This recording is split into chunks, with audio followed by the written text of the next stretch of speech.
Hey, Lark and Rose here. Another complaint I hear every now and then about the idea of a free society is people pointing out distasteful or less than ideal economic trades, economic transactions, and saying, this is what would happen in Ancapistan, this is what capitalism leads to, or free trade, or whatever label they want to stick on it.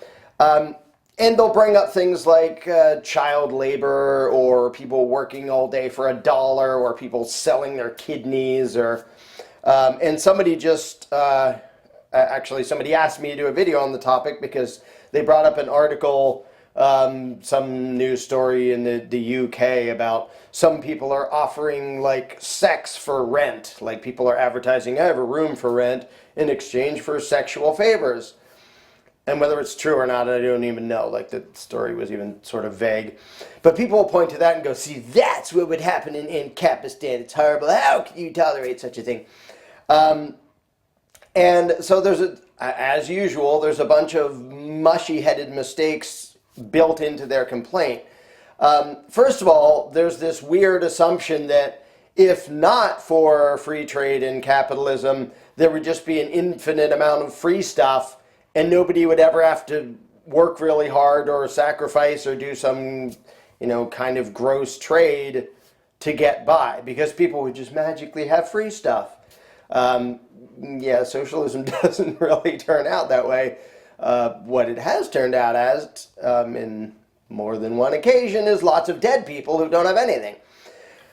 But so there's a few steps involved in pointing out because there's a few layers of stuff they're getting wrong about that. First of all, if they say this sort of thing would be allowed in Ancapistan or in a free society, they're right. Like, if somebody says, I have a room for rent, I don't particularly need money, but I'll rent it for sexual favors. First of all, to me, that person's sort of gross and yucky, and I would caution anybody against taking them up on the deal. And anybody who took the deal, I would think, ooh, that's like either you already have problems or you probably will have problems, and that's unfortunate, and that's not going to be a healthy situation, probably. If I was going to be flippant, I'd say, wait, room in exchange for sex? Isn't that called marriage? Just kidding. But it would happen. The thing is, when people are saying, if we allow this to happen, well, what's the alternative? What you're proposing, if you're not proposing allowing that, even if you find it distasteful and gross and unhealthy, whatever, if you're not allowing it, what you're actually saying is, because I'm so righteous and caring, I'm going to go to these two people who are going to make a voluntary exchange, and I'm going to forcibly stop it from happening. Like the person who actually wants to trade sexual favors for a room for rent, nope, for their own good, I'm going to violently interfere. And that brings us to another step in what they get wrong. In situations where somebody is making a trade that's obviously less than ideal, child labor, little 10-year-olds working in a factory for 10 hours a day, they miss the fact that they're probably doing that because in their current situation, they don't have a better option. And for much of human history, or history of any animal species, lots of it involves lots of them starving to death. And so survival for a very long time was a huge challenge and not at all guaranteed. The expected age at which you're going to kick the bucket was nowhere near what it is now. And so many people died when they were really young. So it's easy to look from our current position of comfort and go, that should never exist. Let's go forcibly interfere. Like, how do you think that helps? If somebody is in such a situation that they would, whether it's child labor or somebody saying, yeah, I'll work, 8 hours a day or 10 hours a day, hard labor for $2.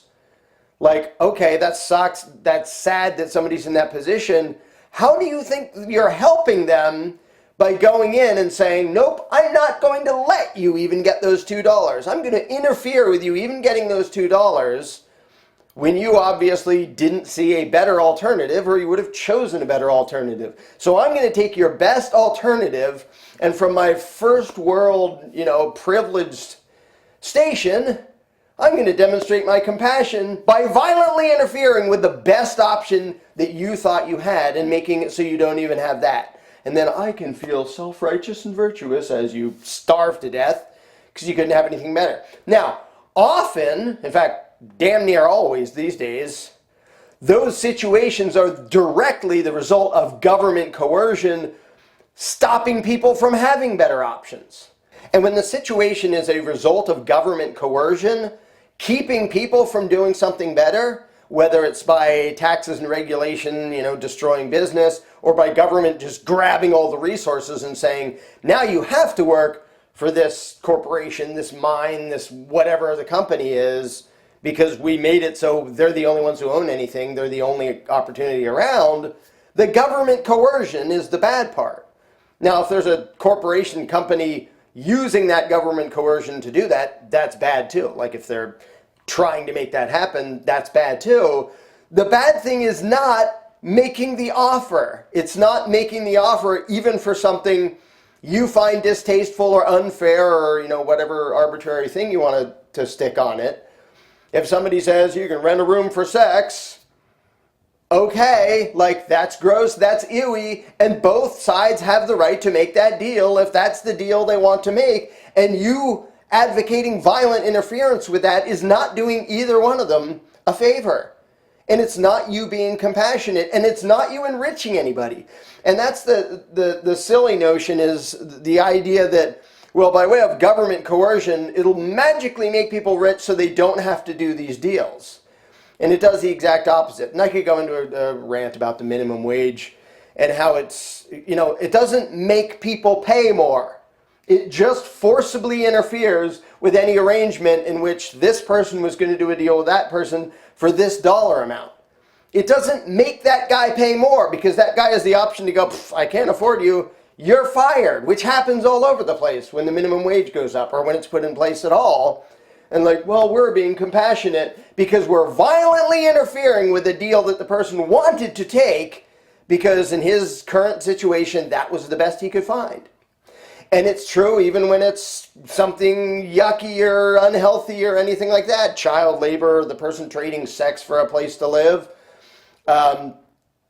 And so this holier-than-thou notion that my philosophy would never tolerate that, all you're saying is, I would violently interfere with those two people, two adults making a voluntary trade, just because I think it's sort of yucky.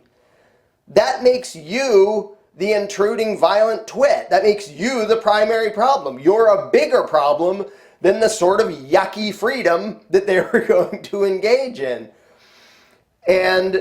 But for people to point out just the things that reality leads to, and specifically government leads to, which is, you have to do something to produce food and shelter. People have to exert energy to produce food and shelter for themselves, for others, and it happens that specialization and trading with each other makes us way, way, way better as a species at surviving without, starving to death by the millions. And yes, a free system in a free society will allow for exchanges you don't particularly like. It'll allow somebody to say, I don't have any skills and I do, whatever. I'm going to sell one of my kidneys for $50,000 to somebody who needs it. It's your freaking kidney. You have the right to sell it. I think it's pretty sad if someone's in a state where that's their best option. But if that's their best option, don't violently interfere with it. It's their frickin' kidney. They have the right to sell their frickin' kidney. And if you find that unpleasant, the one moral thing you can do to stop it is give them a better deal. You don't have to sell your kidney for $50,000. I'll give you a job or something. Adding violence to the equation isn't making you compassionate, and it's not giving them another option. It's just taking one of their options away. So if somebody actually thinks their best option is trade sex for a place to live in the UK, that's pretty sad. If you're not offering them a better option, then just shut up. Don't violently interfere and then pretend that that's virtuous somehow, because it's not. But the last thing I want to point out is that there's this, and this is a leftover. This is residue from the authoritarian notion that bad should be illegal and good should be legal. I mean, people do that with all sorts of stuff. Like, drug use is bad for you, so we should make it illegal. And this is bad, so we should make it illegal. And that's good, so it should be perfectly legal.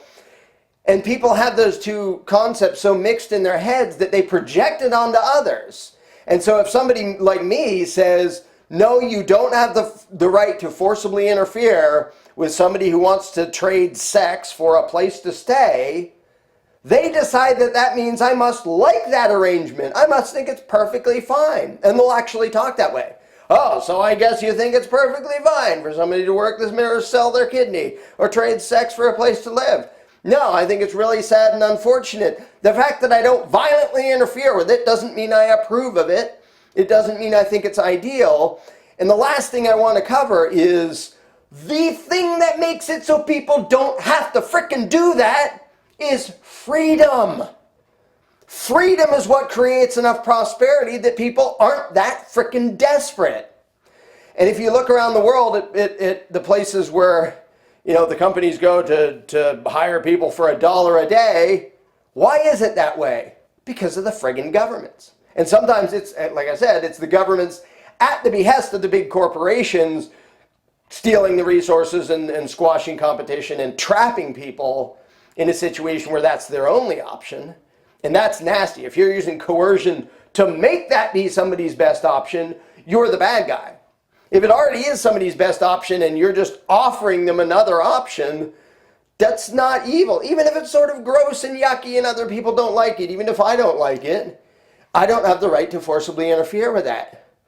But the notion that freedom is the problem because if there's a free society, some people might do that yucky thing. The final reason that's just so stupid is that a free society, the freer society is, the more prosperous it's going to be, and then people won't be in a situation where they need to do something that desperate, where they need to sell a kidney, where they need to trade sex for a place to live, where they need to work 10 hours a day in a factory when they're 10 years old or something.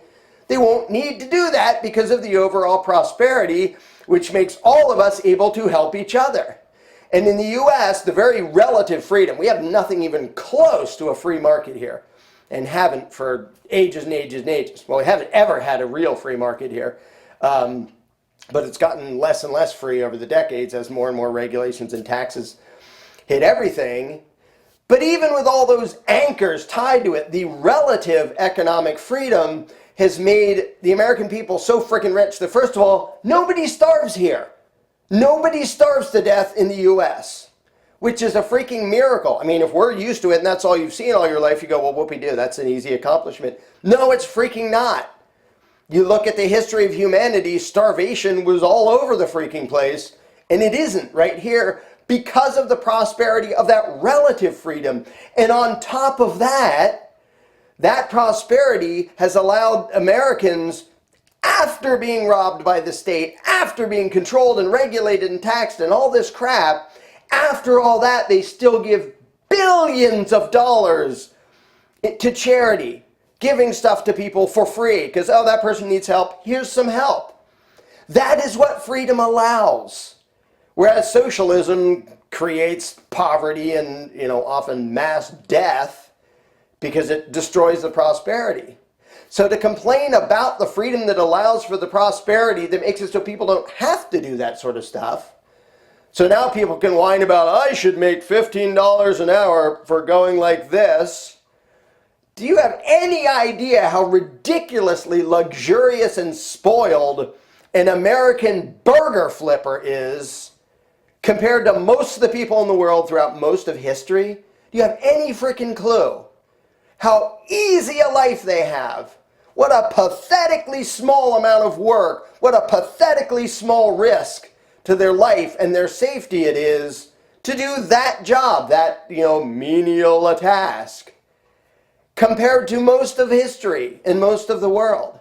And it's the prosperity that got us to the point where now we can bitch about that level of hardship of, oh, I go like this and I'm only making $12 an hour. Like, holy smokes, you know how much of the world would be like, how can you possibly complain about that? Including here, a couple hundred years ago. If you could explain to them the equivalent of what they'd be making for the work they'd be doing, and they'd go, "What? You're complaining about that? We have to work in the field from before the sun comes up to after it goes down, so don't frickin' starve to death. And you're bitching about the fact that you can't buy new shiny sneakers every 2 months when you go like this for a few hours a day." And so it's the prosperity that more and more, the prosperity resulting from relative freedom, that more and more takes people to a place where they don't have to do the unpleasant trades. And now the unpleasant jobs pay tons of money, because otherwise you can't get people to do them.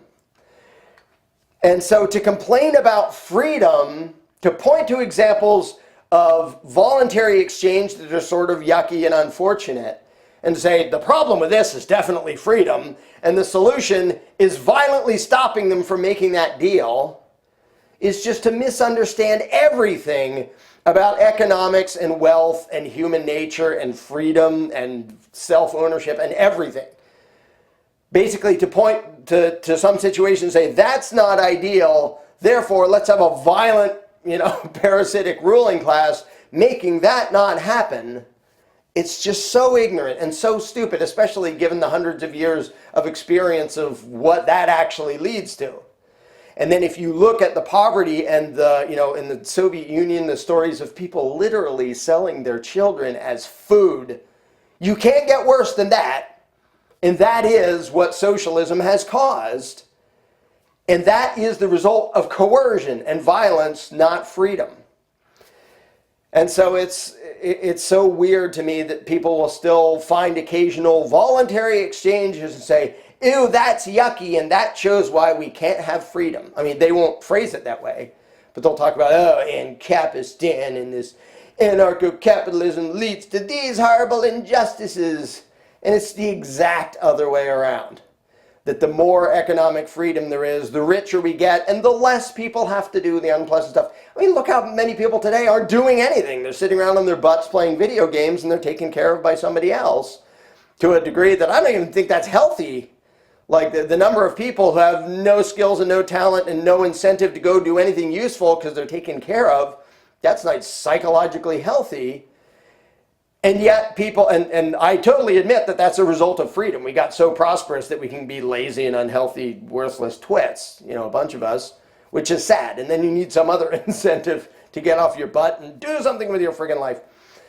But to point at these distasteful, less than ideal situations and then declare that freedom is the problem is just so stupid. And to declare that violence is the answer is just so stupid. And if you're going to complain about a situation like that, "Oh, this is horrible, they're trading room and board for sex," then go build or buy a freaking apartment building and give that person a better deal. And if you're not offering them a better deal, shut up. You're not adding anything to the equation by cheering for government to violently interfere. You're just being a little holier than thou, ignorant problem, feeling good about yourself. And that's not how society advances. Society advances by freedom to get away from the distasteful stuff as fast and efficiently as we possibly can. And freedom is and has always been the best way to do that.